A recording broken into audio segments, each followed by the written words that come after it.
Assalamualaikum warahmatullahi wabarakatuh.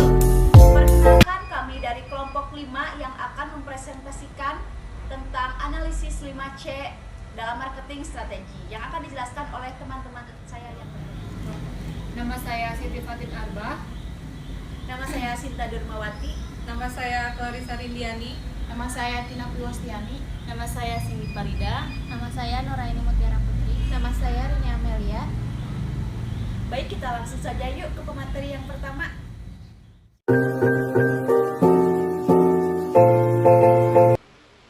Ya baik, terima kasih kepada moderator. Di sini saya sebagai pemateri 1 ingin sedikit memaparkan tentang analisis 5C. Analisis 5C adalah analisis situasi yang membantu menentukan kekuatan atau kelemahan suatu produk ataupun brand di pasaran.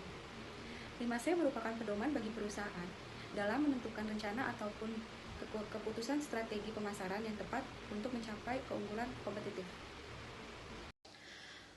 Analisis 5C juga dapat mengembangkan wawasan yang kuat dalam bidang utama kekuatan perusahaan dan lebih memahami bagaimana mengembangkan keunggulan kompetitif relatif dibandingkan pesaing. Ada 5 istilah.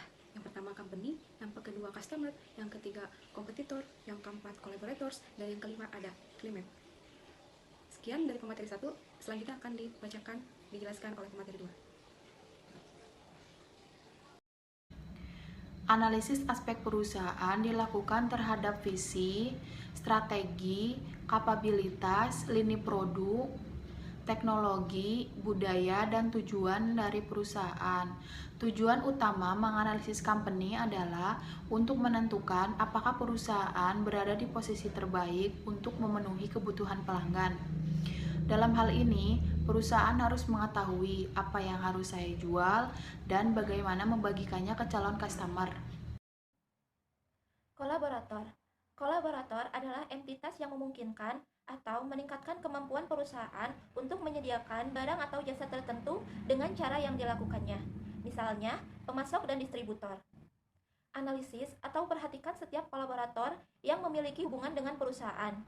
Dengan begitu, dapat diketahui siapa saja yang bertanggung jawab untuk aspek-aspek tertentu.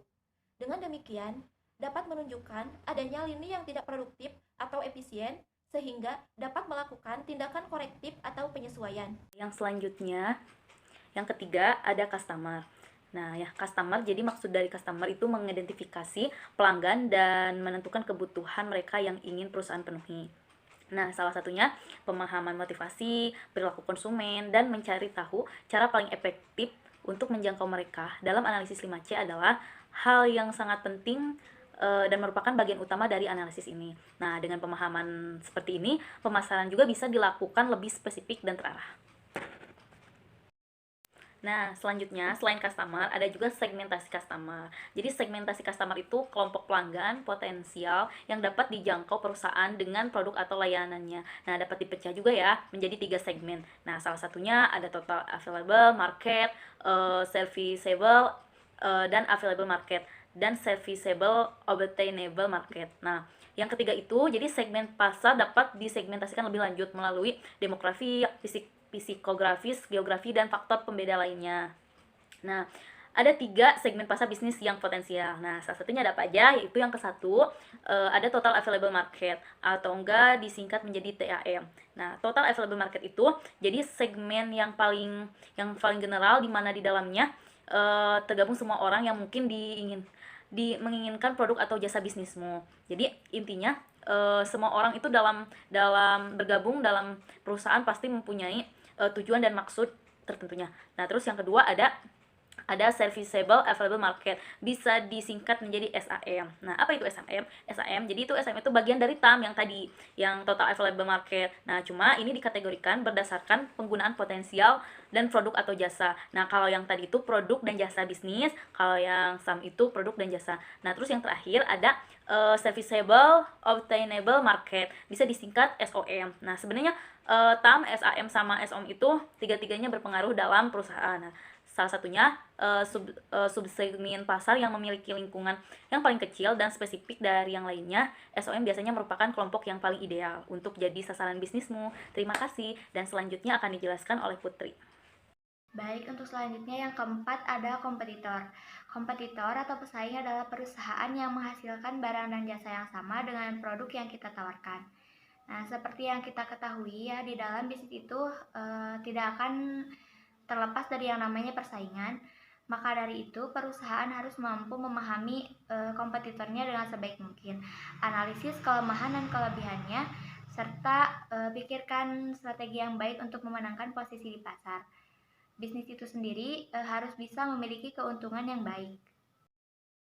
Baik, yang terakhir dari analisis 5C yaitu climate atau iklim. Climate atau iklim merupakan faktor eksternal ataupun perubahan-perubahan yang terjadi dalam eksternal perusahaan yang dapat mempengaruhi keadaan pasar dan juga operasi bisnis. Mungkin di antara faktor-faktor lainnya atau aspek lainnya, aspek inilah yang paling sulit dan juga kompleks karena berkaitan langsung dengan eksternal perusahaan, yang kita tahu bahwa eksternal perusahaan itu merupakan variabel yang sulit atau bahkan tidak bisa dikontrol. Nah, sehingga di sini pentingnya untuk menganalisis iklim atau climate itu memberikan timing yang tepat kepada perusahaan kapan seharusnya menentukan atau mengeksekusi strategi-strategi, dan juga memberikan petunjuk bagi perusahaan untuk melakukan tindakan-tindakan adaptasi apabila terjadi perubahan sewaktu-waktu sehingga kestabilan bisnis tidak terganggu. Nah, di dalam analisis climate ini atau yang sekarang lebih dikenal dengan PES analisis itu ada beberapa komponen, diantaranya P berarti politik, E ekonomi, S sosial, T teknologi, E environment atau lingkungan, L law atau aturan. Contoh pemasaran 5C marketing. Nah, kelompok kami sendiri mengambil contoh dari perusahaan Coca-Cola, di mana menurut pelanggan perusahaan Coca-Cola itu merupakan perusahaan besar yang memproduksi banyak minuman secara massal dan yang diproduksi secara massal dan dikonsumsi oleh semua pelanggan dari hampir semua segmen dan demografi. Nah, untuk perusahaan sendiri, Coca-Cola adalah salah satu merek minuman terbesar dan memiliki portofolio banyak merek seperti Coca-Cola, Sprite, dan banyak lagi. Perusahaan Coca-Cola hadir di sebagian besar dunia dan dinyatakan di Amerika Serikat. Nah, untuk persaingannya sendiri, yaitu merupakan perusahaan dari Pepsi, di mana Pepsi ini juga adalah pesaing terbesarnya bersama dengan persaingan lokal di seluruh pasar. Nah, untuk Coca-Cola sendiri. Nah, untuk kolaborasi, perusahaan Coca-Cola ini juga bekerja sama dengan banyak perusahaan untuk pembotolan, pengadaan, dan bahan-bahan. Untuk konteks atau iklim, merek Coca-Cola ini diasumsikan mengandung gula tinggi sehingga banyak orang mengharapkan dan lebih memilih pilihan yang lebih sehat dibandingkan produk sains. Sekian presentasi dari kelompok 5, semoga bermanfaat bagi teman-teman semua yang menonton.